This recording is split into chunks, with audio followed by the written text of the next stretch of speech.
In this video, we want to solve this exponential equation here.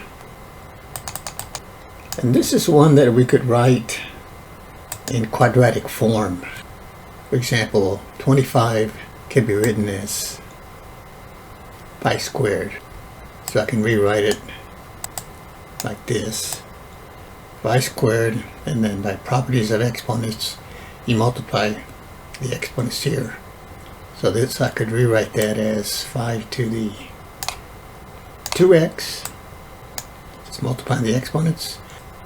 Or it could be written as 5 to the x taken to the second power. Again, we're allowed to multiply exponents. So multiply the exponents, 2 times x, be 5 to the 2x. So it means I can write this then as 5 to the x. So this can be written as 5 to the x quantity squared. And then that would be minus 8 times 5 to the x. Then adding 16 to both sides, we can wind up with this. And you can treat 5 to the x as a variable and solve it from here. But if you feel more comfortable using a substitution, you could let y or u, any other variable, and say y is equal to 5 to the x. And then replace the 5 to the x in this equation by y. And this becomes then 5 squared minus 8y plus 16. So we get y squared minus 8y plus 16 equals to 0. So you have a quadratic in the variable y, and this can be factored into y minus 4 times y minus 4, or you can write it as y minus 4 squared equal to 0. So here you could just take the square root of both sides and say, okay, y minus 4, square root of y minus 4 is y minus 4. And then normally if you have a regular number here, it's square root plus or minus the square root. But plus or minus the square root of 0 is still going to give you 0. So you basically wind up with y minus 4 is equal to 0, which tells me that adding 4 to both sides, y equal to 4.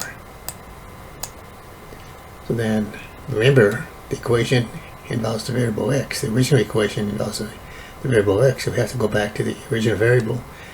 So let's put a 4 where the y is. So I'm going to write it this way: 5 to the x, and is equal to y, but we got y equal to 4. And we get this. So we get a basic exponential equation. And I can take the log of both sides to any base. I can even take it to log 5. Log to base 5. But I'm just going to use natural log here. So you take the natural log to both sides. So I get the natural log of 5 to the x is equal to the natural log of 4. The properties of logarithms allows me to bring this exponent as a coefficient. So this becomes x then times the log, natural log of 5 equal to ln of 4. And when I solve for x then, divide both sides by ln of 5, cancels it here, and then puts it on the other side. So this will be, I have ln of 4, and I divide it by ln of 5. And this is the exact answer right here. X is equal to ln of 4 over ln of 5. Now if they ask you for an approximation, you can just use your calculator and take ln of 4 divided by ln of 5. And this is going to give me decimal 861 to 3 places.